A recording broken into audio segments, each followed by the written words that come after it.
विश्वानि देव सवितर्दुरितानि परासुव यद्भद्रन्तन्न आसुव। प्रिय स्वजनों, इस संसार में जन्म धारण करके आने वाले प्रत्येक व्यक्ति को कभी न कभी यह देह त्याग करके जाना ही है। मृत्यु की अटलता को स्वीकार करना ही पड़ता है। लेकिन बहन निर्मला ने जिस तरह से, जितनी जल्दी और यूं अचानक हमें छोड़कर जाने का निर्णय किया, यह किसी ने नहीं सोचा था। दिसंबर 2017 में असावा परिवार द्वारा आयोजित भागवत सप्ताह से बहन निर्मला का परिचय हुआ। विशेष तो अगस्त 2018 में कैलाश मानसरोवर यात्रा में बहना अनुराधा, विनोद जी बियानी, हमारे बहना रेणु, प्रेम भैया, वेणु भैया और बहना निर्मला भी साथ में थी। इस यात्रा में वेणु भैया मेरी निजी सेवा का दायित्व निभा रहे थे। इस कारण से और विशेषतः कैलाश की परिक्रमा के दौरान, ऊपर जाते समय तो सब लोग घोड़े पर और ऐसे साथ में थे, लेकिन भगवान शिव जी की वहाँ पूजा, आरती, स्तुति ये सब करने के बाद जब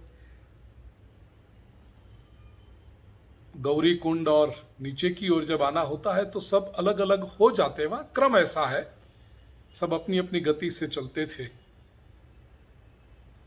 वेणु भैया और बहना निर्मला बिल्कुल मेरे साथ में ही थे।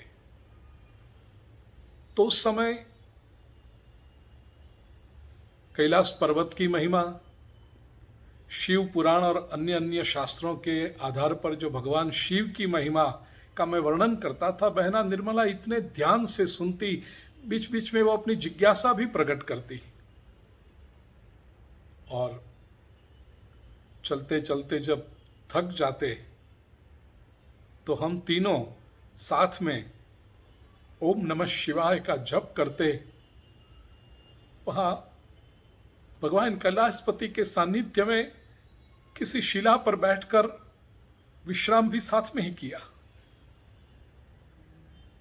तो पता नहीं था कि निर्मला इतनी जल्दी छोड़कर चली जाएगी। बहना निर्मला को समीप से जानने वालों को पता है कि वो बोलती बहुत कम थी, लेकिन उसके अंतःकरण में एक निर्दोष बालिका थी जो सदैव जीवंत थी। छोटी सी बालिका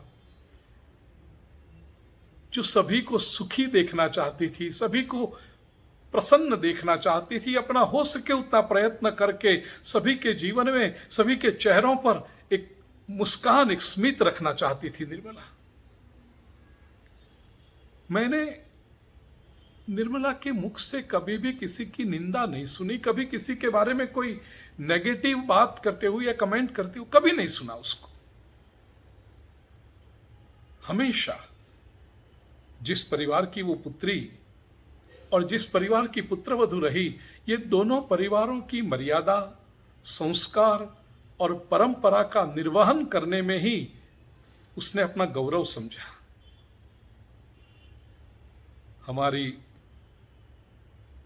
संवेदना को झकझोर के रखने वाले इन क्षणों में मैं आदरणीय घनश्याम जी, गीता जी, वेणु भैया, कनु भैया, बेटा आशीष, बहना कांता, कोमल, अनुराधा, मैं समग्र असावा परिवार के साथ में हूं और प्रभु से प्रार्थना करता हूं कि हे प्रभु, हमारे परिवार की एक निर्दोष बालिका खेलते खेलते अचानक आपके चरण कमल तक पहुंच गई है।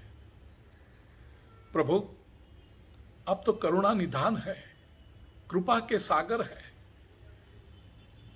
हमारी इस निर्दोष बालिका को, एक विशुद्ध जीवात्मा को आप अपनी गोद में बिठाइएगा प्रभु। आपके चरणों में चिरंतन शांति प्रदान करिएगा। और हम इतनी अपेक्षा रखते हैं कि ये दिव्य आत्मा की प्रसन्नतापूर्ण दृष्टि पूरे परिवार को सात्विकता प्रदान करे, शांति प्रदान करें, संस्कार प्रदान करें, और सबसे अधिक तो सत्कर्म का सामर्थ्य प्रदान करती रहे। ओम शांति शांति शांति। आप सभी को मेरे प्रणाम।